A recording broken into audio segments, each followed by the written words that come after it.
देश और दुनिया में नवाचार हो रहा है और नई खुशी हर जन को मिल रही है। तो बात किसानों की कर रहे हैं और किसानों को किस तरह की खुशी नए साल में मिलने वाली है और क्या नवाचार हो रहा है देश में। सभी ये जमाना कभी ये था कि 50 साल पहले या 60 साल पहले किसान किसान ही होते थे और वो उनका शोषण होता था, लेकिन आज किसानों को नवाचार के रूप में आगे लाया जा रहा है। उनको किसान ही नहीं उद्योगपति बनाया जा रहा है। महाराणा प्रताप कृषि विश्वविद्यालय में बड़ी बैठक हो रही है और यहाँ पर कुलपति जी अजीत कुमार जी कर्नाटका जो बड़ी कवायद कर रहे हैं और यहाँ पर विशेष रूप से साइन साहब आए हैं, दास जी, और धानुका एग्रोटेक के भी आए हैं। विशेष रूप से ये कवायद किसानों के लिए तो बड़ी हो गई, लेकिन आम जन के लिए भी एक ऐसी मिसाल बनेगी। देश ही नहीं पूरी दुनिया में भारत का गौरव कैसे बढ़े, इस रूप में कवायद हो रही है।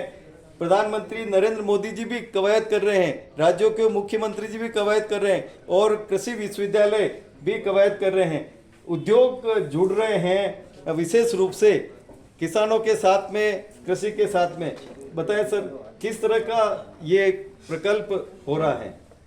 देखिए, आज धानुका ग्रुप ने महाराणा प्रताप कृषि विश्वविद्यालय के साथ MOU साइन किया है, जिसके अंतर्गत हमारे वैज्ञानिक, यूनिवर्सिटी के विद्यालय के वैज्ञानिक, कृषि विज्ञान केंद्रों के वैज्ञानिक मिलकर हम किसानों तक नवाचार, नई तकनीक लेके जाएंगे। उनकी जो आज पैदावार कम है प्रति हेक्टर, तो नवाचार, नई तकनीक उनके पास जाएगी तो उनकी क्वालिटी बेहतर होगी, उनको बेहतर इनकम होगी और देश की भी तरक्की होगी। तो आज इस इलाके में जो, हाँ, अगर आपने 50-60 साल पहले की बात की और आज की बात कर रहे हैं, तो आज किसान उद्योगपति हो रहे हैं। पहले किसान पढ़े लिखे नहीं थे, लेकिन आज नए बच्चे पढ़े लिखे आ रहे हैं। पीछे किसानों का शोषण हुआ। मैं कहना चाहूँगा, आज भी जो अनपढ़ किसान हैं उनका शोषण हो रहा है। बाज़ारों में आज सस्ती दवाइयाँ हैं, खाद बीज हैं जो सही क्वालिटी के नहीं हैं। तो हमारा आपके माध्यम से एक संदेश है कि किसानों को सही क्वालिटी के बीज, बेशक उसकी कीमत थोड़ी ज़्यादा हो, फर्टिलाइज़र, कीटनाशक इस्तेमाल करने चाहिए ताकि उनकी पैदावार जो होनी चाहिए, उनकी पैदावार बढ़े। हमारी पुरानी कहावत है कि सस्ता रोए बार बार, महंगा रोए एक बार। थोड़ा सा कीमत ज़्यादा देने से उसकी अगर 10 रुपये ज़्यादा खर्च किए तो उसकी कम से कम 100 रुपये की ज़्यादा आमदनी होगी। इस बात को हमने हज़ारों ट्रायल्स किए हैं और उसके मार्फत से ये प्रूव हो चुका है कि सही बीज, सही तरीके से फर्टिलाइज़र, मट्टी की जांच करके उचित क्वालिटी के इस्तेमाल किए जाएं तो किसान का बहुत फ़ायदा है। धानुका एग्रीटेक के राजजी अग्रवाल साहब ने बड़ी बात कही है। हमारे साथ में विशेष रूप से दास जी हैं। किस तरह की मक्का को लेकर एक माना जाता था कि बड़ी कवायद आप कर रहे हैं और मक्का एक ऐसी कि जब कभी ज़्यादा हो जाए तो वो व्यर्थ चली जाती थी, लेकिन आज मक्का वाले को काफ़ी वो मिल रहा है लाभ। क्या आने वाले समय में और भी क्या हो सकता है? बिल्कुल, मक्का एक ऐसी फसल है हिंदुस्तान में कि गवर्नमेंट की अगर पॉलिसी, सेंट्रल गवर्नमेंट या स्टेट गवर्नमेंट हो, जैसे राइस व्हीट को खरीद लेते हैं, अगर इसको भी प्रोक्योर कर लिया जाए, जैसे मस्टर्ड है, मक्का है, बाजरा है, तो नेचर ने राजस्थान को ऐसा दिया है कि सीड प्रोडक्शन हो सकता है। यहाँ पर सीड का हब बन सकता है। एक बार हमारे जो प्रेजेंट चीफ मिनिस्टर हैं, उनका सपना था कि राजस्थान को सीड हब बनाया जाए, बाजरा का, मेज़ का और दूसरी फसलों का भी सीड हब हो सकता है। अगर यहाँ सीड बनेगा तो किसानों को सस्ता सीड मिलेगा। मक्का जो है जितना भी पैदा होता है पूरे देश में भी खपत हो जाती है, उसको एक्सपोर्ट भी हो जाता है। सिर्फ जब सीज़न आता है तो उसमें मक्का का प्राइस डाउन हो जाता है और जो बड़ी बड़े लीडर है वो खरीद लेते हैं सस्ते दाम पर, बाद में 2 महीने के बाद उसी को 30% पर बेचते हैं। अगर इंडस्ट्री लग जाएगी राजस्थान में भी तब गुजरात में जाता है, अपना मध्य प्रदेश में जाता है, या बिहार में, या हरियाणा पंजाब में जाता है, पोल्ट्री फीड में जाता है। और अगर स्कोप इंडस्ट्री लगने से मक्का का और भविष्य बढ़ जाएगा। टूरिस्ट स्टेट है, मक्का का भविष्य बढ़ने वाला है। कितनी खुशी हो रही है ऋषि साहब? बहुत खुशी है। और मक्का ही नहीं, हम लोग यहाँ पर सारे मिलेट्स का भी काम कर रहे हैं। और मक्का तो आपको पता ही है कि मेवाड़ की शान है। और कहते हैं कि भाई मेवाड़ में आदमी कहता है कि मेवाड़ की धरती नहीं छोड़ूंगा और मक्का खाना नहीं छोड़ूंगा, बाकी जो चाहे मुझसे छुड़वा लो। तो ये कहावत भी है। तो आज हम लोग बड़े सौभाग्यशाली हैं कि आज मक्का के प्रजनक हमारे बीच में मौजूद हैं। और साथ में RG अग्रवाल साहब जो धानुका एग्रोटेक के चेयरमैन हैं, वो भी हमारे बीच में बता रहे हैं। आपका बहुत बहुत धन्यवाद। आइए। दुनिया में भारत को कृषि प्रधान देश माना जाता है, लेकिन आधार स्तर पर देखा जाए तो कृषि की हालत पिछले कई सालों में उस स्तर तक नहीं पहुंच पाई है जो दुनिया के और देशों में है। विश्व में नंबर 1 बने भारत, इसकी बड़ी कवायद हो रही हैं। और विशेष रूप से प्रधानमंत्री नरेंद्र मोदी हो या राज्यों के मुख्यमंत्री हो, सभी इसी कवायद में जुटे हुए हैं कि किसान ही नहीं रहे, किसान उद्योगपति बने। इसीलिए इस मंच पर ये सम्मान समारोह हो रहा है और उन अतिथियों का सम्मान किया जा रहा है जो इस कवायद में जुटे हुए हैं। जिलों की नगरी उदयपुर के महाराणा प्रताप कृषि एवं प्रौद्योगिकी विश्वविद्यालय में ये कवायद हो रही है और कुलपति डॉक्टर अजित कुमार कर्नाटका इस भागीरथी प्रयास के सारथी बने हुए हैं। क्या हो रही है कवायद, देखिए।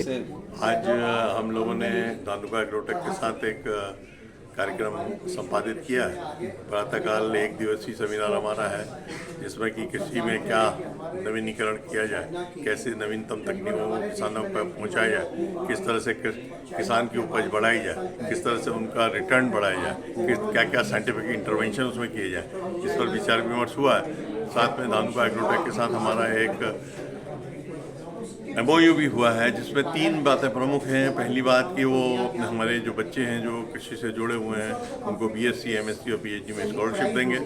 दूसरी बात ये कि उनको ट्रेनिंग के लिए वो अपने इंस्टीट्यूट्स में समय देंगे, साथ में उनके खाने पीने रहने की व्यवस्था करेंगे, साथ में स्कॉलरशिप भी देंगे।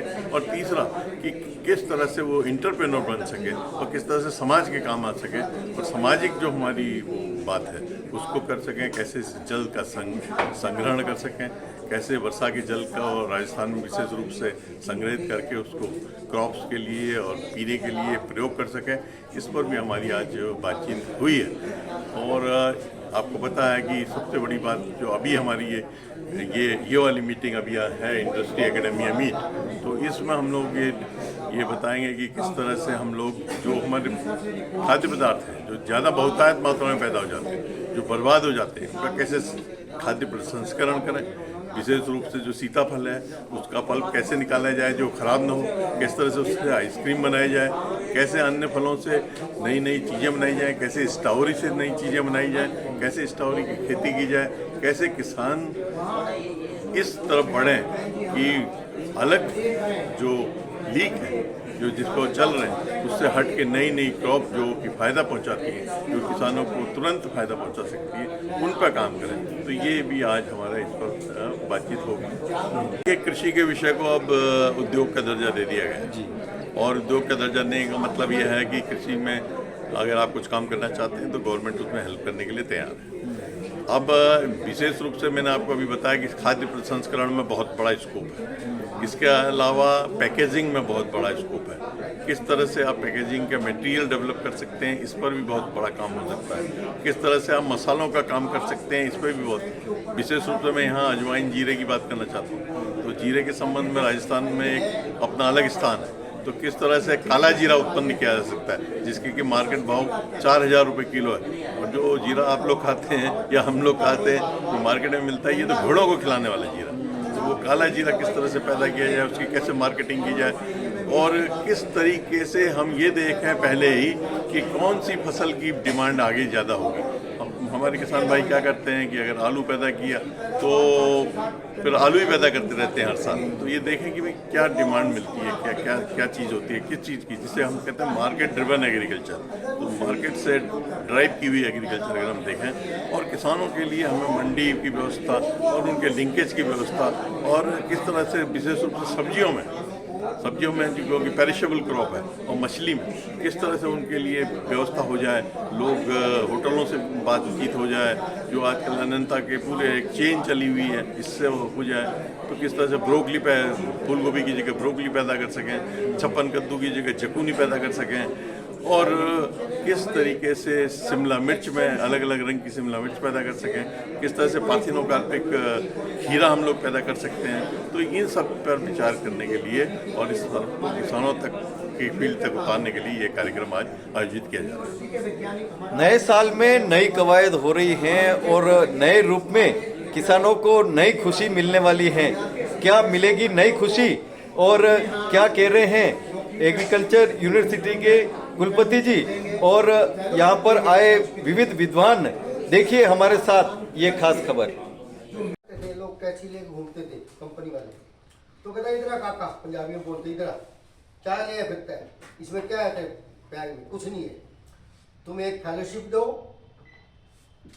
कंटीजेंसी दो बच्चे के लिए, तुम्हारी रिसर्च होगी और रिसर्च छपेगी, और रिसर्च छपने के बाद क्या होगा, लोग इसको पढ़ेंगे और तुम्हारा खाद खरीदेंगे। तो आज हमारे वाइस चांसलर साहब ने भी, वो मुझे याद आ गई बात जो रंधावा साहब ने आज से 50 साल पहले, I was student at that time, he was my teacher also, student थे, तो हर फेलोशिप मिलता था सॉइल डिपार्टमेंट हुआ है। इससे काफ़ी कुछ किसानों का भला होगा, क्योंकि किसान को जो समय पे मेडिसिन की जरूरत पड़ती है, पेस्टिसाइड हो चाहे वीडिसाइड हो, वो काफ़ी हम उसको अवेयरनेस लेके और किसानों को काफ़ी अच्छा जागरूक करके जो इस धानुका ग्रुप की जो बीज है और साथ में जो पेस्टिसाइड वीडिसाइड है उसको हम किसान तक पहुंचाने की कोशिश करेंगे। और आज का दिन इन सभी किसान भाइयों के लिए सार्थक सिद्ध होगा। हमारे भीलवाड़ा से एक बड़ा मिर्ची उत्पादक का किसान भी आया है, वो भी आपका फीडबैक देगा। तो मैं एक बार सभी इस धानुका ग्रुप और हमारे माननीय कुलपति महोदय बहुत बहुत धन्यवाद। निश्चित रूप से हमारे किसान भाइयों के लिए काफ़ी लाभप्रद रहेगा। जैसे कि हमारा साईदास जी पहले बांसवाड़ा और डूंगरपुर में तो मक्का में काफ़ी कार्य कर चुके हैं। मैं बताना चाहता हूँ कि प्रतापगढ़ में भी रबी में भी मक्का होने लग गई है सर, तो वहाँ पे भी काफ़ी अच्छा स्कोप है। और कई सारी ऐसी क्रॉप है जिनका जैसे सर बता रहे थे कि बीज अच्छे बीज के अभाव में लोगों ने क्रॉप लेने छोड़ दिया वो, तो हमें उम्मीद है कि नया बीज नई किस्म अगर तैयार होगी, तो जैसे मसूर की बात करें तो उसमें ऐसी बीमारी आती है कि दवा भी नहीं मिल पाती है, तो खेत के खेत खाली हो जाते हैं। इसी कंडीशन में मसूर लेना ही प्रतापगढ़ में लोगों ने छोड़ दिया है, तो उनके लिए भी कुछ इस एमओयू से फ़ायदा होगा। और निश्चित रूप से आशा करता हूँ कि ये एमओयू 5 साल के बाद आगे और बढ़ेगा। धन्यवाद। उसी के अंतर्गत हम जो भी फ्रंटलाइन डेमोस्ट्रेशन लगा रहे हैं या OFT जो फ्रेम करेंगे उसके तहत जो भी हमारे फार्मर्स को जो नया कोई मॉलिक्यूल है या वो जो है उस पर टेस्ट करके जो भी पॉसिबल होगा उसके रिजल्ट हम उसमें प्रेजेंट करेंगे।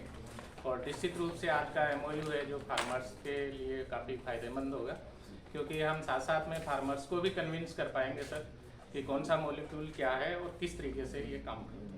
इस तरीके किसानों के लिए बहुत ही लाभदायक सिद्ध होगा, क्योंकि हमारा चित्तौड़गढ़ जिला एक बहुत ही अच्छा प्रोड्यूसर है। इसमें बागवानी, सब्जियों का और फसलों का उत्पादन की तो बात करते तो प्रति हेक्टेयर जो उत्पादन है बहुत अच्छा है, और किसान बड़े मेहनती है। जो आपका धानुका के जो भी प्रोडक्ट हो क्वालिटी प्रोडक्ट है, तो हम किसानों के साथ एक टाई अप होकर आपका अधिक से अधिक हम प्रयास करेंगे। तो मुझे हुआ है कि किसानों के लिए रियल में वरदान साबित होगा, क्योंकि राजस्थान की जो एरिया है उसमें वेजिटेबल का बहुत बड़ा एरिया है, और उसके अंदर इनकी जो मेडिसिन है प्रॉपर मेडिसिन वो किसान यूज़ में लेगा। इसके लिए हम काफ़ी प्रचार करेंगे, और मैं समझता हूँ ये जो MOU है वो किसानों के लिए बहुत ही लाभदायक होगा। Thank you. आज का जो MOU हुआ है ये बहुत ही ऐतिहासिक MOU है। पहले विश्वविद्यालय के साथ इंडस्ट्रीज का MOU का इतिहास नहीं है, और किसान की खेती को ज़्यादा लाभकारी कैसे बनाएं, रिम्यूनरेटिव कैसे बनाएं, इसको किसान की खेती को ज़्यादा लाभकारी बनाने में आज का MOU हमें मदद करेगा। जो कृषि विज्ञान केंद्र के मैंडेट्स हैं, उन मैंडेट्स को साथ ही हमें कुछ अलग से नहीं करना, उन मैंडेट्स के साथ ही हमें इस MOU को साथ जोड़ना है, जिससे सवेरे माननीय अग्रवाल साहब ने बताया था कि किसानों की नॉलेज को किस तरह से बढ़ाया जाए। तो हमारे जो ट्रेनिंग प्रोग्राम्स है, उस ट्रेनिंग प्रोग्राम्स में आपकी जो इनपुट है वो हम डालेंगे।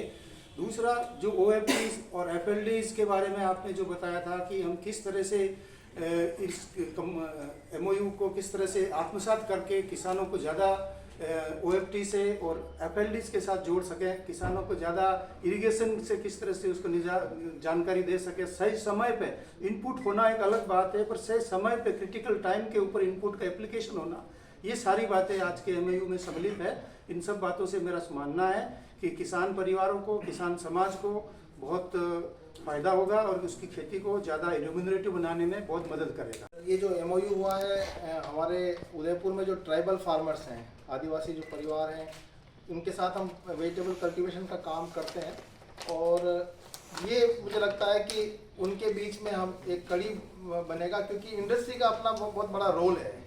इंडस्ट्री और किसान और कृषि विज्ञान केंद्र अनुसंधान सब एक साथ जब मिलकर काम करेंगे तो मुझे लगता है बहुत फायदा होगा। अभी सही मेरे साथियों ने कहा, वैसा ही मेरे भी विचार है कि आज के MOU से, क्योंकि किसान के पास सीड और फर्टिलाइजेशन तक का तो अच्छा नॉलेज है, पर प्रोटेक्शन में वो थोड़ा कमज़ोर पड़ जाता है। अगर हम धानुका की टीम के साथ एक पर्टिकुलर मॉड्यूल, पर्टिकुलर इंसेक्टिसाइड के साथ हम जाएंगे और उसका अगर अच्छा रिजल्ट आएगा तो निश्चित रूप से इसमें किसानों की काफ़ी मदद हो जाएगी। परमेश कुमार मीणा, गांव जालुमपुरा, तहसील जहाजपुर, जिला शाहपुरा। मैंने यादव साहब और जलोने साहब से बहुत कुछ सीखा है। सब्जी का किया, गत वर्ष 2 बीघा किया, इस साल 15 बीघा सब्जी मिर्च कर रहा हूँ मैं, और टोटल मल्च और ड्रिप में है सारी। बहुत बढ़िया मिला उसमें। सबसे जैसे सीड प्रोडक्शन, सीड की बात कर रहे थे, तो पर्टिकुलर इस रीजन्स की बात करें तो मक्का तो हमारे एक इम्पोर्टेंट क्रॉप्स है, लेकिन इसके साथ में सर उड़द, जो कि यहाँ के रीजन्स में पर्टिकुलरली उड़द में बोडिया की बहुत ज़्यादा प्रॉब्लम आ रही है, जिसकी वजह से बहुत ज़्यादा किसान जो खेती कर रहे हैं वो कम हो रही है। तो इसके लिए हमें जो जैसे अपने उदय MPT ने एक वैरायटी प्रताप जो डेवलप की है, तो उसका सीड लार्ज स्केल पे अवेलेबल होगा तो ये किसानों के लिए बहुत फायदेमंद साबित होगा। तो ये, और दूसरा सर दूसरा इस रीजन्स में स्टेट गवर्नमेंट ने already by default organic area घोषित किया हुआ है, जो इस एरिया में जिसका फायदा इंडस्ट्री और मतलब इससे काफ़ी लिया जा सकता है, जो इस एरिया की जो पर्टिकुलर है।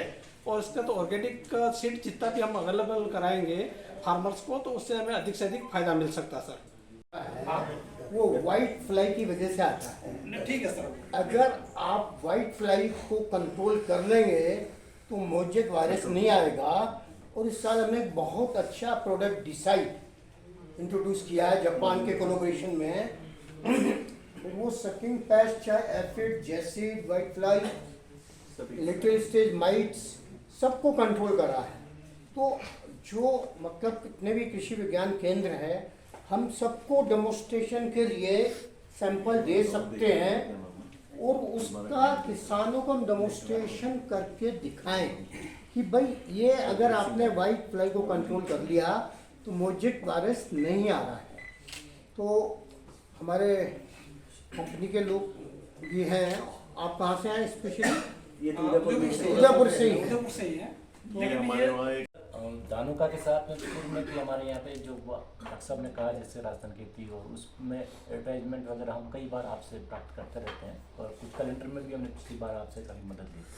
जहाँ तक हमारा गांव है सर, स्मार्ट विलेज माननीय राज्यपाल महोदय का, मदार यहाँ से उदयपुर के पास ही है, मदार और ब्राह्मणों की सुंदर, इन दोनों गाँव के अंदर हम किसानों को जो हमारी महाराणा प्रताप कृषि एवं प्रौद्योगिकी विश्वविद्यालय की नई नई तकनीकी हैं उनको वहाँ गाँव तक पहुँचा रहे हैं। उसमें फसल उत्पादन से सब्जी उत्पादन और फल उत्पादन और दूसरी नई तकनीकी जो भी यहाँ पे विश्वविद्यालय द्वारा विकसित की जा रही है वो हम गांव तक वहाँ पे पहुँचा रहे हैं और बहुत अच्छा प्रयास किसानों के बीच में। तो उनके साथ किसानों की बड़ी समस्या आ रही है, एक तो वहाँ के बीज के अंदर जो कई बार कीट और वेरिसाइड और पेस्टिसाइड के बारे में प्रॉपर डिटेल लेके आप बताइए तो फिर हम लोग अगर आप ये बताने के है और तो वहाँ पे सब्जियों के लिए नहीं, तो उसमें प्रॉब्लम क्या, कौन सी वेजिटेबल में स्पेसिफिक अगर आप बताएं मक्का जो है मकई खाई जाती है, मकई उड़ी जाती है, मकई खिलाई जाती है जानवरों को भी।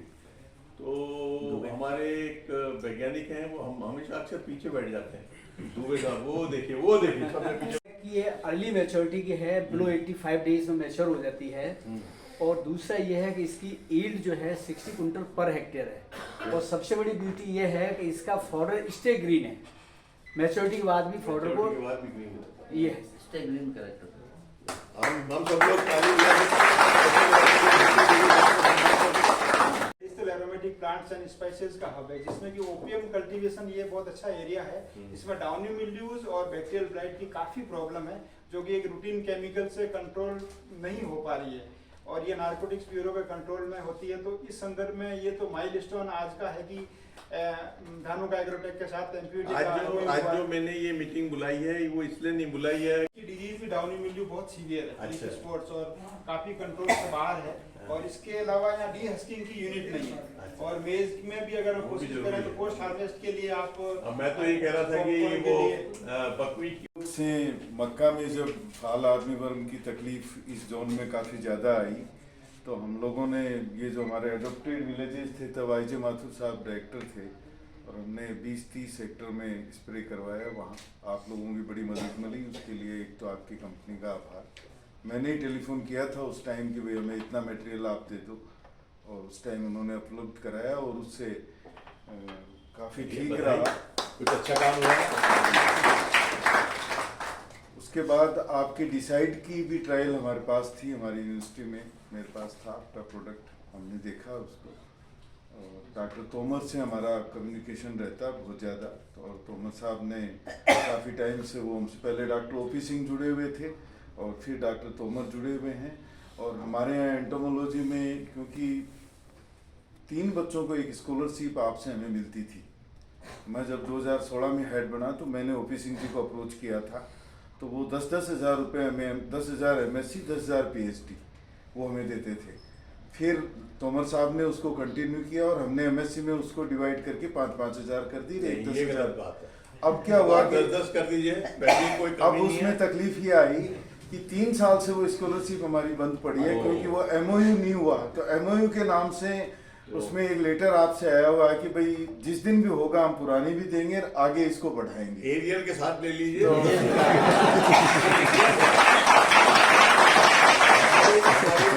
नवोदित वेजिटेबल और प्रोटेक्टेड कल्टीवेशन, खासकर इसमें निमेटोड की बहुत ज्यादा प्रॉब्लम्स आ रही है, और उसके लिए केमिकल्स हमारे पास बहुत लिमिटेड अवेलेबल्स है। तो उस दिशा में भी एक कार्यक्रम चले हैं, और कार्यक्रम बनाइए, इसलिए बैठक हुई है। Yes sir. जो देने वाले हैं वो भी सर्जिकल प्रोडक्ट है नेमेटोड्स कंट्रोल करने के लिए, और जैसे आप डिटेल देंगे तो हम आपको सैंपल देंगे। Okay sir. और हमारा एम है कि पहले ट्रायल्स हो, हाँ, आप संतुष्ट हो तो तब आगे बढ़ेंगे। बिल्कुल।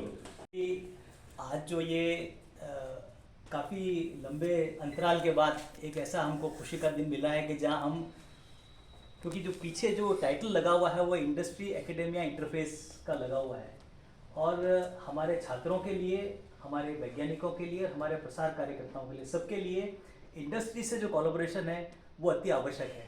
और उस दिशा में आज जो अग्रवाल साहब ने हमको जिस तरह का एक अवसर प्रदान किया, उसके लिए पूरे विश्वविद्यालय की ओर से मैं आपका हार्दिक धन्यवाद करता हूं सर। और चूँकि वीड्स में थोड़ी दखलंदाजी रही है, हालांकि अब तो काफ़ी समय से थोड़ा उस विधा से दूर हो गया हूँ, लेकिन विशेष रूप से मक्का की बात चल रही, तो खरीफ के मौसम में जब भी बात करते हैं, अभी तक एट्राजीन से आगे हम ट्रिब्यूट्रियन और इन केवल यही 2-3 मॉलिक्यूल्स अभी ऐसे हमको मिल पाए हैं। रबी के अंदर तो काफ़ी मॉलिक्यूल्स अवेलेबल हैं, तो समय मिलेगा तो सर आपसे इसके ऊपर आगे विमर्श करके, और यदि कुछ संभव हुआ तो कुछ अनुसंधान के प्रोजेक्ट्स आपसे हम लेने की कोशिश करेंगे। बहुत बहुत धन्यवाद सर आपका। बोलने का और अपनी समस्याओं को अग्रवाल साहब के समक्ष रखने का, तो आपने अपने एग्रोकेमिकल्स के क्षेत्र में काफ़ी अग्रणी रोल प्ले किया है देश में, और काफ़ी एग्रो मॉलिक्यूल्स डेवलप किए हैं। जैसा कि मेरे को जानकारी है 321 मॉलिक्यूल आपकी कंपनी ने प्रोड्यूस किए हैं, लेकिन जिस क्षेत्र को आप बिलोंग करते हैं, रतनगढ़, और यहाँ की हमारी मुख्य फसल है सरसों, और सरसों में जो सबसे ज्यादा समस्या अभी आ रही है वो ओरोबाइके की है, वही फोर्ड। भूईफोड़ ओरोबैन की एक खरपतवार है, परजीवी खरपतवार, और इस खरपतवार का कोई अभी तक कोई तोड़ नहीं मिला है, क्योंकि मैनुअली अभी किसान इसमें कारगर सिद्ध हुआ है, कोई केमिकल अभी तक कोई सिद्ध नहीं हुआ है। कुछ हरियाणा की रिसर्च हुई थी ग्लाइफोसेट की, कुछ कम कंसंट्रेशन का पोस्ट इमरजेंसी एप्लीकेशन था, लेकिन वो भी अब ग्लाइफोसेट पे बैन लगने से कल्टीवेटेड क्रॉप्स पे, तो मैं चाहूंगा कि आपकी कंपनी के थ्रू इस क्षेत्र की जो आपकी एक जिम्मेदारी बनती है, पर्टिकुलरली जो एरिड सॉइल्स की, जहाँ पर सरसों है और ओरोबैंकी की समस्या बहुत विकट रूप लिए हुए है, तो इस समस्या को आप टेकअप करें, और उसके लिए एमपीयूटी हमेशा आपका सहयोगी रहेगी, और जो भी रिसर्च एस्पेक्ट्स है उसमें प्रोजेक्ट टेकअप करेगी। खड़गदा डिस्ट्रिक्ट गंगापुर में मेरा डेयरी आधारित इंटीग्रेटेड फार्मिंग है, जिसमें बकरियों पे भी काम है, मुर्गियों पे भी काम है, और अजोला की एक यूनिट बनी लगी हुई है बहुत बड़ी, और उसके साथ वर्मी कंपोस्ट भी है, और सब्जियों पे भी अभी मैंने नया काम शुरू किया है। जो भी मैं आज दिन तक हूँ, फार्म मेरा नहीं है, हमारे समग्र कृषि का फार्म मेरा नहीं, मेरे भाई और 3 हस्तियाँ बैठी हुई है, किसी परिचय की मोहताज नहीं है। डॉक्टर CM बलई सर, भटनागर साहब, और वहाँ से हमारे रोज साहब, इनके मार्गदर्शन में सब मैंने काम किया है, और मुझे एक नई उम्मीद ये जगी है MOU से कि मैंने अभी जैसे वेजिटेबल को इसके अंदर जोड़ा है, तो वेजिटेबल में जो नई नई बीमारी आजकल बहुत अटैक करती है, इसमें खास करके टमाटर के अंदर मरोड़ी रोग वगैरह आ जाता है, मिर्ची में भी लगता है, तो मुझे ये उम्मीद है कि उनके मार्गदर्शन में, हमारे बलई साहब के मार्गदर्शन में भी और रोसा के मार्गदर्शन में, वो हमें एक नया एक रास्ता दिखाएंगे, और इसका एक निराकरण हमें मिलेगा, ऐसी हमें उम्मीद है। वैसे हम ऑर्गेनिक में सर एक लिक्विड फॉर्म में मैं कल्चर बनाता हूँ, जो भी फर्टिलाइजर, तो उसको हम यूज करते हैं, लेकिन अब इसको भी यूज करके हम देखेंगे कि इसका क्या नतीजा निकलता है। हमें उम्मीद है कि इससे हमें बहुत फायदा होगा।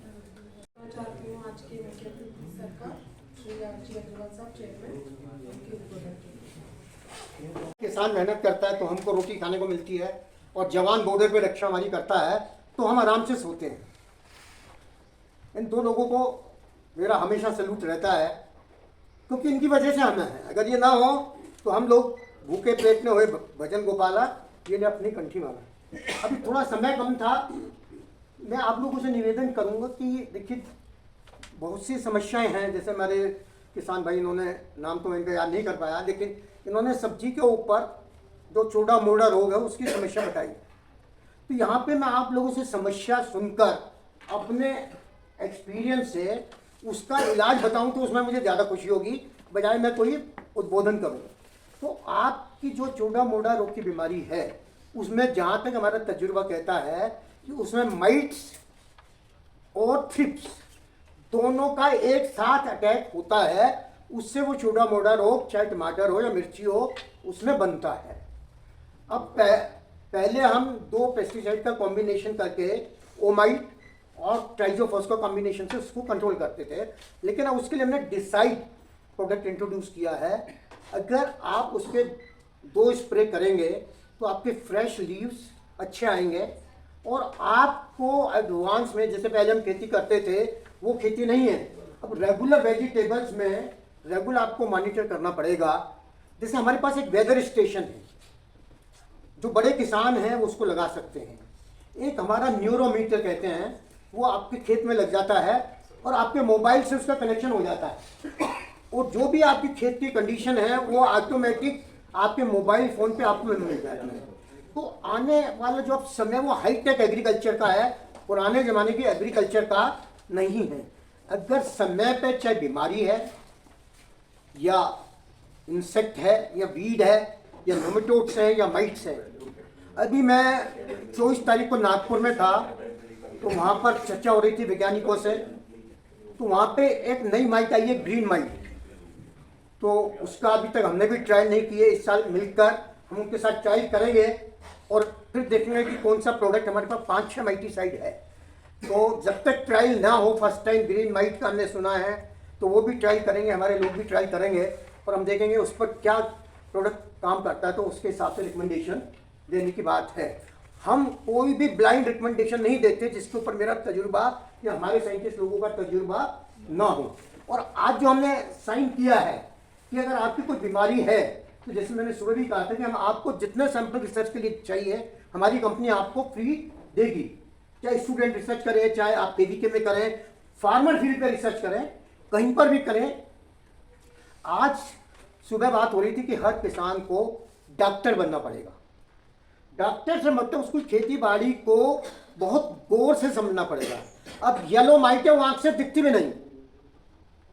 आपने जो क्वेश्चन किया ना, अब वो आप कहेंगे ये तो दिख ही नहीं रही, आप माइट कह रहे हो। उसके लिए लेंस होगा तो आपको येलो माइट दिखाई देगी, नहीं तो आपको माइट ऐसी माइट है वो आँख से दिखती नहीं। तो आज साइंस का प्रयोग हमारे, देखो साइंस के लिए एक प्राइम मिनिस्टर थे 2002 में, अटल बिहारी वाजपेयी, जो हमारे कृषि क्रांति के पुरोधा थे लाल बहादुर शास्त्री जी। 1965 में उन्होंने जय जवान जय किसान का नारा दिया था, और उसमें 2002 की नेशनल साइंस कांग्रेस में बोलते हुए अटल बिहारी वाजपेयी जी ने उसमें जय विज्ञान का नारा जोड़ा। लेकिन विज्ञान को जिस तरीके से कृषि में उपयोग होना चाहिए था वो हम नहीं कर पाए। मैं सबसे किसी की तरफ कोई पर्सनल मेरा नहीं है, माफ़ी मांगते हुए सन 2008 का बजट पेश किया था। उस समय के फाइनेंस मिनिस्टर थे पी चिदम्बरम साहब। उन्होंने अपनी बजट स्पीच में कहा था, our extension system has collapsed. ये मैं नहीं कह रहा हूँ, मैं उनके वर्ड्स रिपीट कर रहा हूँ बजट की, कि our extension system has collapsed and we are looking for some system like earlier TNV which was very very effective and successful. तो अभी तक एक्सटेंशन में जो भी प्रयोग किए गए उनसे गिने चुने किसानों को तो फायदा हो रहा है, लेकिन जो छोटे किसान हैं उस तक हम नहीं पहुंच पा रहे हैं। और आज जो हमारा मतलब समझौता है भाई, कृषि विज्ञान केंद्रों पे कैसे हम ज़्यादा प्रदर्शन लगाएं, ज़्यादा किसानों को वहाँ बुला के दिखाएं, आपके माध्यम से लिटरेचर हम बनाएं, वीडियो फिल्म बनाया। लिटरेचर से भी ज़्यादा वीडियो फिल्म का ज़माना है। आप अगर अपने किसानों का डेटा हमसे शेयर करें तो हमको समय समय पर व्हाट्सएप वीडियो, हमारा एक अलग डिपार्टमेंट है जो हमारे पास डेटा, उनको बराबर क्रॉप वाइज इंफॉर्मेशन भेजते हैं। हमारे अपने फार्म पे वो क्या कहते हैं क्लाइमेट मीटर लगा हुआ है, नैनोमीटर, सारे मतलब जो इंस्ट्रूमेंट्स होने चाहिए हमने लगाए हैं। हमारे पास ड्रोन्स हैं, ड्रोन से हम जो बहुत स्पेसिफिक कैमराज हैं उनसे हम एनालिसिस करके ये समझ सकते हैं कि किस सॉइल में क्या डेफिशिएंसी है। तो ये सब वैज्ञानिक बातें हैं और इनको हम एक साथ तो नहीं, लेकिन कुछ बातों को इमीडिएट शुरू कर सकते हैं, कुछ को कुछ समय बाद शुरू कर सकते हैं। और आपके यहाँ भी रिसर्च होती है और हमारे वैज्ञानिक पल पल में रिसर्च करते हैं, जो आपने समस्या बताई। अब ये जरूरी नहीं है कि रिसर्च में किसी समस्या का हल यहाँ मिल जाए, साल में मिल जाए, 2 साल में मिले, नहीं तो मिले पैसा खर्च हो जाता है। यहाँ पे नहीं है तो हमारे इंटरनेशनल कनेक्शन है 6 जापानीज कंपनियों के साथ। आज हमारे उनसे इतने अच्छे संबंध हैं कि वो कोई नया रिसर्च प्रोडक्ट करते हैं तो साइमल्टेनियस हमें भी भेज देते हैं ट्रायल के लिए कि आप भी इसके ट्रायल करिए इस तरीके से, और वो फिर देखने आते हैं कि उनके नए प्रोडक्ट का ट्रायल कैसा चल रहा है, उसके कैसे रिजल्ट हैं। और क्योंकि एक ट्रायल पे, एक कंट्री के ट्रायल पे डिसीजन नहीं लिया जा सकता। नए प्रोडक्ट को लाने से पहले 3-4 कंट्रीज में अगर वो ट्रायल हो जाते हैं तो सेटिस्फैक्शन होता है। जो कंपनी है जो हजारों करोड़ रुपया खर्च करती है, एक मॉलिक्यूल की रिसर्च में 2500 से 3000 करोड़ रुपया खर्च होता है, 8 से 10 साल का समय लगता है तब एक नया मॉलिक्यूल आता है। और आप देख सकते हैं हाथियों की शादी है, 2 ड्यूकॉन का मर्जर हो गया, 2 हाथी थे, उनका 45-50 बिलियन डॉलर का बिजनेस था, लेकिन उनका भी मर्जर हो गया। बायर मोनसेंटो का मर्जर, मतलब ये इसलिए हो गया, इनको भी मुश्किल हो गई थी कि 3000 करोड़ रुपया रिसर्च में खर्च करें और 10 साल प्रोडक्ट बाद आएगा और फिर उसको एस्टेब्लिश करके उससे पैसा कमाना। अभी मीडिया के लोग भी पूछ रहे थे कुछ कि भाई प्रोडक्ट महंगे हैं। अब 3000 करोड़ रुपए जिसने रिसर्च में खर्च करे हैं और वो बंद नहीं करता, उसकी रिसर्च आगे चालू रहती है। अब मैंने भी 60 वैज्ञानिक अपने रिसर्च सेंटर में लगाए हैं नए पेस्टिसाइड्स के ऊपर काम करने के लिए, खासतौर से बायोलॉजिकल्स के ऊपर। तो वो अभी पैसा खर्च हो रहा है। अभी हम स्पेन जा रहे हैं, वहाँ की कंपनी से हमारी बातचीत हुई है कि उनके यहाँ देखने की उनके यहाँ कैसे वो काम कर रहे हैं। तो ये नई चीज़ लाना आसान नहीं है, आज उस पर इतना पैसा खर्च होता है। हम 4 लोग स्पेन जा रहे हैं, आने जाने की टिकट ही 8 लाख रुपए की है और फिर और खर्चा, और उसका क्या रिजल्ट मिलेगा कुछ पता नहीं होता। डॉक्टर कर्नाटक साहब भी काफ़ी बच्चों को या प्रोफेसर्स को बाहर एक्सपोजर के लिए भेजते हैं कि बाहर दुनिया में जाके देखो क्या हो रहा है। तो हम भी वो करते हैं, मैं खुद भी करता हूँ क्योंकि मैं कमर्शियल आदमी हूँ, मेरी नॉलेज उतनी है तोते की जैसे मैंने आप वैज्ञानिकों से सीखी है, उससे ज़्यादा मेरी कोई नॉलेज नहीं है। मैं बहुत फ्रैंक कहता हूँ कि मेरी नॉलेज नहीं है, लेकिन डाउनी और पाउडरी मिल्ड्यू के लिए हमने अभी जापान से 2 प्रोडक्ट फिरारी और निसोडियम इंट्रोड्यूस किए हैं। ग्रेप्स के ऊपर इतने शानदार रिजल्ट्स हैं और वहाँ के डायरेक्टर हैं कौशिक बनर्जी। किसी को भी हो तो मैं नंबर शेयर कर सकता हूँ। और एक डॉक्टर वहाँ पे सुजोय शाह पूना में ग्रेप्स रिसर्च सेंटर, आप पूछ सकते हैं कि इन प्रोडक्ट्स के डाउनी और पाउडरी के ऊपर कैसे रिजल्ट हैं। देखिए कोई रिजल्ट होता है तो प्रोडक्ट चलता है, बिकता है। अगर रिजल्ट नहीं हो, आप पेस्टिसाइड इंडस्ट्री की हिस्ट्री देखें। मैं तो 1968 से काम कर रहा हूँ, मुझे 55 साल हो गए और मैंने देखा सैकड़ों कंपनियां आई और उनके शटर डाउन हो गए। क्यों हो गए? कि उनकी क्वालिटी नहीं थी। और मैंने करके अपना कैरियर शुरू किया और धीरे धीरे आप लोगों के सहयोग से और भगवान की कृपा से आज हम यहाँ पहुँचे हैं। आज हमारा पेस्टिसाइड का काम नहीं है, फार्मा का भी काम है। फार्मा में हम 2 लाख रुपए किलो का प्रोडक्ट बना के अमेरिका, यूरोप, जापान को एक्सपोर्ट करते हैं और वो ऐसे एरोप्लेन में एक्सपोर्ट होता है जिसका टेम्परेचर -20 डिग्री होता है। आज यूएस ईपीए का अप्रूवल लेना और मेंटेन करना 15 करोड़ रुपए साल का खर्चा होता है। बहुत रिजिडिटी है कि क्वालिटी में कोई कंप्लेंट नहीं होनी चाहिए। तो आज मैं आपको ये गारंटी दे सकते हैं, धानुका का प्रोडक्ट कोई भी आप जिस पर्पज़ के लिए वो बना है, अगर उसके लिए उस तरीके से इस्तेमाल करते हैं तो 99% चांस आपको फायदे के हैं। 1% चांस, क्योंकि बहुत सी दफ़े चीज़ें आपके हाथ में नहीं होती, क्लाइमेट आपके हाथ में नहीं होता। आपने स्प्रे करा, बारिश हो गई, पेस्टिसाइड धुल गया, ऐसी चीज़ें होती हैं, लेकिन वो हमेशा नहीं होती। कुछ ऐसे प्रोडक्ट हैं जो 8 घंटे बाद बारिश हो तो वो अपना काम कर जाते हैं। तो मैं तो सिर्फ यही कहूँगा कि हमारे चाहे किसान भाई है, चाहे डॉक्टर्स हैं, बिना ज़रूरत किसी भी पेस्टिसाइड का इस्तेमाल करने की आवश्यकता नहीं है। हमें उतना ही फर्टिलाइजर इस्तेमाल करना चाहिए जो मिट्टी की जांच करा के आवश्यकता हो। और सुबह भी मैंने कहा था हमारा बायोमास बहुत खराब हो गया मिट्टी का, जितनी गोबर की खाद चाहिए उतनी हमारे पास है नहीं, क्योंकि जानवर नहीं उतने। और उसके लिए हरित खाद या बायो फर्टिलाइजर या बायो स्टिमुलेंट्स, बायोचार, कार्बन, तो जो ये नई नई चीज़ें आ रही हैं, ये मिट्टी में सॉइल हेल्थ के लिए हमें इसकी आवश्यकता है। और राजस्थान में तो इतनी प्रॉब्लम नहीं है जो पंजाब हरियाणा में पराली जलाने की प्रॉब्लम है। ये पृथ्वी हमारी माता है, हम गौ माता कहते हैं, पृथ्वी माता कहते हैं, भारत माता कहते हैं और उनकी पूजा करते हैं। और लोग पृथ्वी को आग लगा देते हैं। क्या जल्दी हमें पराली को साफ करके नई फसल की बुआई करनी। जब आग लगाते हैं तो उसके साथ बहुत से फ्लोरा फोना जो होते हैं ज़मीन में, मिट्टी में, वो भी जल जाते हैं। अब वो एक दफ़े तो अच्छी फसल ले लेंगे, लेकिन लंबे समय के लिए अपनी ज़मीन की फर्टिलिटी खराब कर रहे हैं। आज जो एनवायरनमेंट हमें मिला है, हमारी ड्यूटी है कि हम अपने बच्चों को वैसा ही एनवायरनमेंट देके जाएं या उससे बेहतर देके जाएं। आज दिल्ली में हम सांस लेने के लायक नहीं है, ये हालात हो गए। अब वो हमारे प्रधानमंत्री जी 30 और 1 को वहाँ जा रहे हैं दुबई में कॉप मीटिंग में। कार्बन डाइऑक्साइड, बचपन में स्कूल में पढ़ते थे भाई, पेड़ कार्बन डाइऑक्साइड सोखते हैं, ऑक्सीजन देते हैं, ये पढ़ा, हम सबने पढ़ा, लेकिन पेड़ कोई नहीं लगाता। रतनगढ़ हमारा नेटिव प्लेस है, पिछले साल हमने वहाँ एक आंदोलन पेड़ लगाने का शुरू किया है। और मैं सबसे निवेदन करता हूँ कि भाई आप अपना जन्मदिन मनाते हैं, बच्चों का जन्मदिन मनाते हैं, पेरेंट्स की पूजा करते हैं, उनके याद में कुछ करते हैं, तो भैया कुछ ऐसा काम करो, हर आदमी 2, 4, 5, 10 पेड़ जरूर लगाए। हमारी आबादी 140 करोड़ लोगों से ज़्यादा की है। अगर हर आदमी 1-1 पेड़ भी लगाए तो 140 करोड़ पेड़ लग सकते हैं। 2 चीज़ों पे मैं फोकस करता हूँ, पानी बचाने के ऊपर। सुबह के डॉक्टर पीके सिंह साहब थे, अभी बैठे हैं नहीं, और डॉक्टर पीटर और डॉक्टर महेश्वरी जो में, तो उन्होंने बताया कि वो वाटर हार्वेस्टिंग का पूरे गांव का प्रोजेक्ट करते हैं। तो हमने भी कहा कि इस एरिया में एक गांव के अंदर पूरे गांव का हम वो प्रोजेक्ट करेंगे। उसने करीबन 25 लाख रुपए का खर्चा बताया, तो उसको हम समझकर वो प्रोजेक्ट करेंगे और उसमें गांव वालों का भी सहयोग लेना चाहेंगे। देखिए कोई भी चीज़ फ्री में मिलती है तो उसकी कदर नहीं होती, लेकिन अगर गांव वालों के साथ मिलकर हम प्रोजेक्ट करते हैं, वो फिर प्रोजेक्ट हमने उनको दे दिया तो उसको ओन करते हैं। हमने 6 चेक डैम बनाए राजस्थान में, अलवर, जयपुर में, और बनाकर ग्राम पंचायत के सरपंच लोगों को सौंप दिया कि भाई आप इसको अब मेंटेन करो और इसका पानी जैसे भी आपको प्रॉपर यूज़ करना है आप फैसला करो।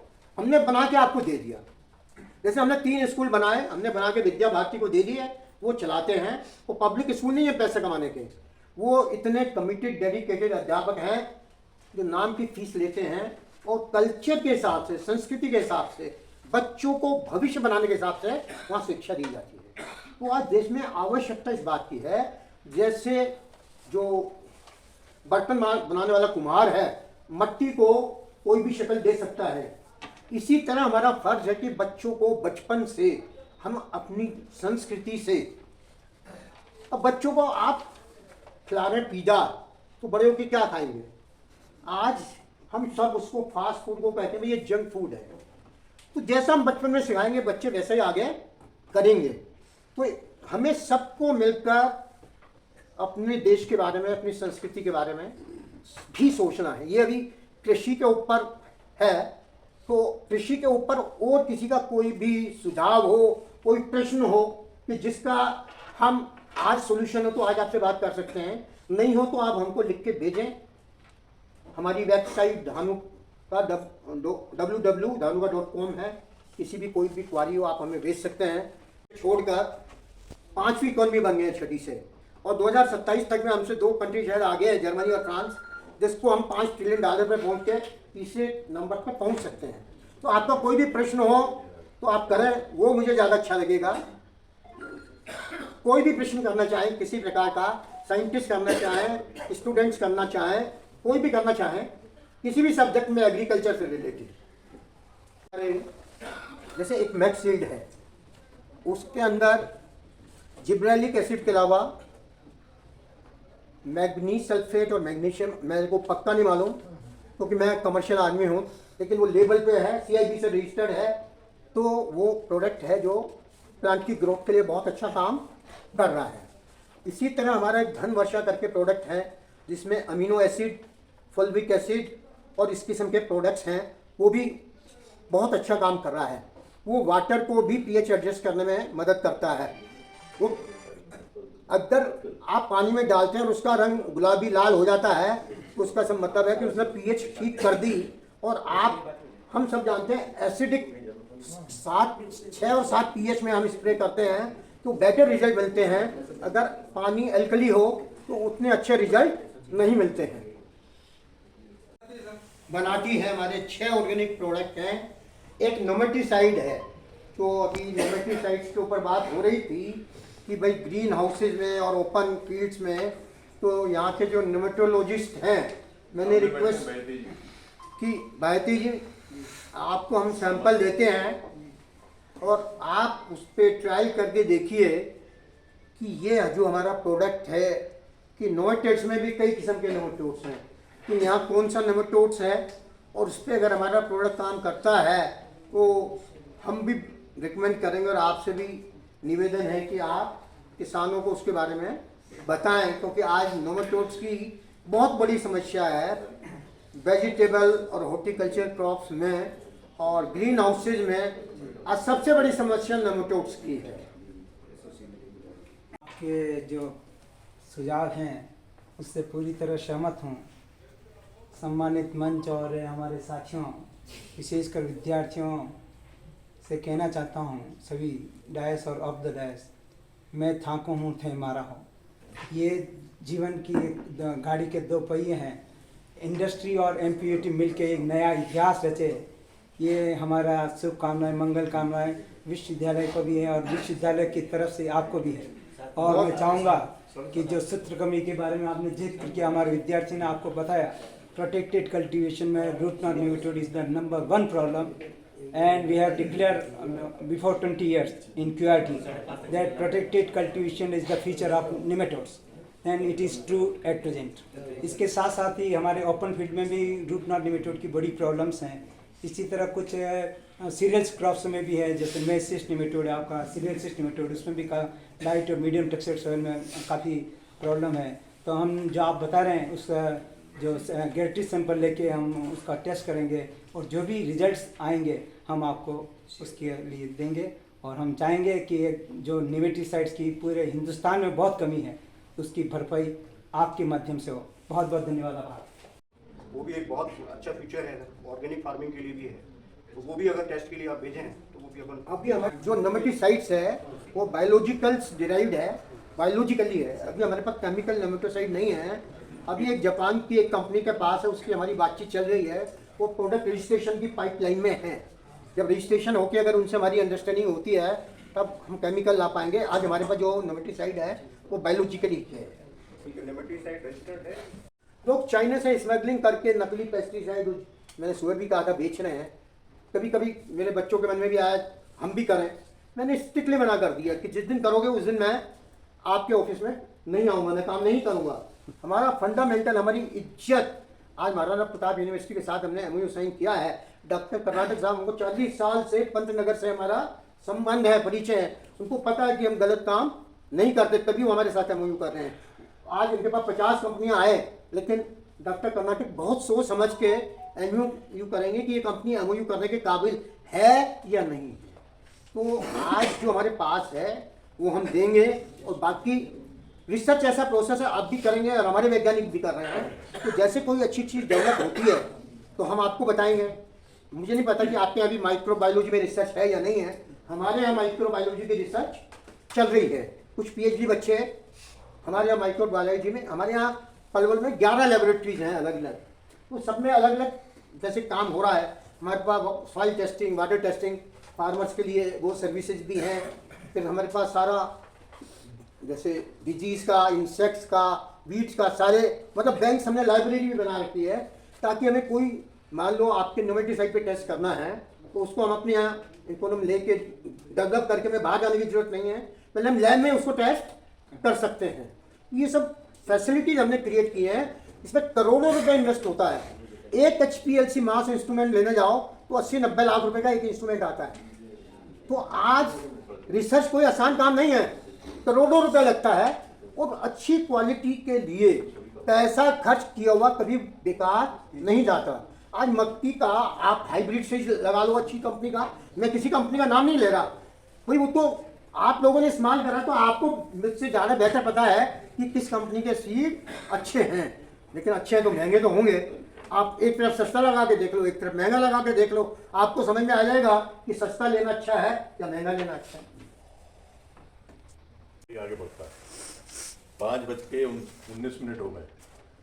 मेरी बड़ी इच्छा थी और मैंने हर एक व्यक्ति का नाम भी लिख रखा जो हॉल में, यहाँ भी लिखा, लेकिन मुझे क्षमा करेंगे, मैं आज किसी का नाम इस समय नहीं लूँगा, क्योंकि समय की ऐसी मांग है कि उद्बोधन में समय व्यर्थ न किया जाए। सम्मानित एक्सटेंशन से जुड़े हुए लोग, हमारे छात्र समुदाय के लोग, और सबसे ज़्यादा मेरे दिल के करीब मेरे किसान भाइयों, आज हम लोगों के बीच में ये बहुत खुशी की बात है कि धानुका एग्रोटेक के चेयरमैन साहब हमारे बीच में आए, और मैं इस अवसर पर, इस इंडस्ट्री एकेडमिया इंट्रोडक्शन के अवसर पर परम आदरणीय अग्रवाल साहब का और परम आदरणीय साईदास साहब का हृदय की गहराइयों से स्वागत करता हूँ। ये बात उठती आई है कि वैज्ञानिक बहुत अच्छा काम करते हैं, लेकिन वो किसानों तक नहीं पहुँच पाते। तो आज इस बात की मांग कि जो भी हमारी लैब में जो भी रिसर्च का काम हो वो किसानों के फील्ड तक पहुँचे और किसानों को उसका लाभ हो। और एक बात मैं और अपने वैज्ञानिकों को कहना चाहता हूँ कि आज जो आपने रिसर्च की वो अगर आपने 1-2 साल के अंदर किसानों तक पहुँचा दी तो उसका फायदा है 2 साल बाद वो ऑब्सोलीट हो जाती है। तो इसलिए बहुत तेज़ी से काम बढ़ने की ज़रूरत है। कुछ ऐसे संसाधनों की कमी होती है, कुछ और चीज़ों की कमी होती है। विश्वविद्यालय एक राजकीय संस्थान है, इसमें अपॉइंटमेंट से लेकर के और आगे तक के कई जगह कई व्यवधान होते हैं जो प्राइवेट इंडस्ट्री में नहीं होते। तो इसलिए आज हमने ये कोलैबोरेशन किया कि जो भी हम रिसर्च करें उसको किसानों तक पहुंचाने में हम आपका सहयोग लें, आगे बढ़े। ये आपने सुबह से बताया, बताने की जरूरत नहीं है कि कैसे हम शिप टू माउथ थे और आज हम लोग एक्सपोर्ट कर रहे हैं। और इस वर्ष हम 329.7 मिलियन टन खाद्यान्न का रिकॉर्ड उत्पादन कर चुके हैं। गेहूं इस बार इतना हुआ कि संभाले नहीं संभल रहा। और जहां तक फ्रूट्स की बात है, क्योंकि कौशिक साहब यहाँ बैठे हैं, ये हॉर्टिकल्चर के आदमी हैं, तो 351.9 मिलियन टन उद्यानिकी उत्पादन को हमने छू लिया। हम लोग दूध में प्रथम है, हम अंडे के उत्पादन में प्रथम है, हम चीनी के उत्पादन में ब्राजील के साथ टक्कर कर रहे हैं, हम कई वेजिटेबल्स में आ गए। गेहूं और धान तो अब छोड़ दी, उसमें तो हम आगे ही आगे। पहले हमें दिक्कत थी ऑयल सीड में भी हमारे वैज्ञानिकों ने बहुत अच्छा काम किया। दिक्कत थी कि न्यूट्रिटिव भोजन दिया जाए, और दाल के क्षेत्र में, दलहन के क्षेत्र में हम लोग पीछे थे, तो उस क्षेत्र में भी हमारे वैज्ञानिकों ने बहुत अच्छा काम किया है। और अब जरूरत है कि जो भी रिसर्च हम लोग करें वो पहुंचे किसानों तक।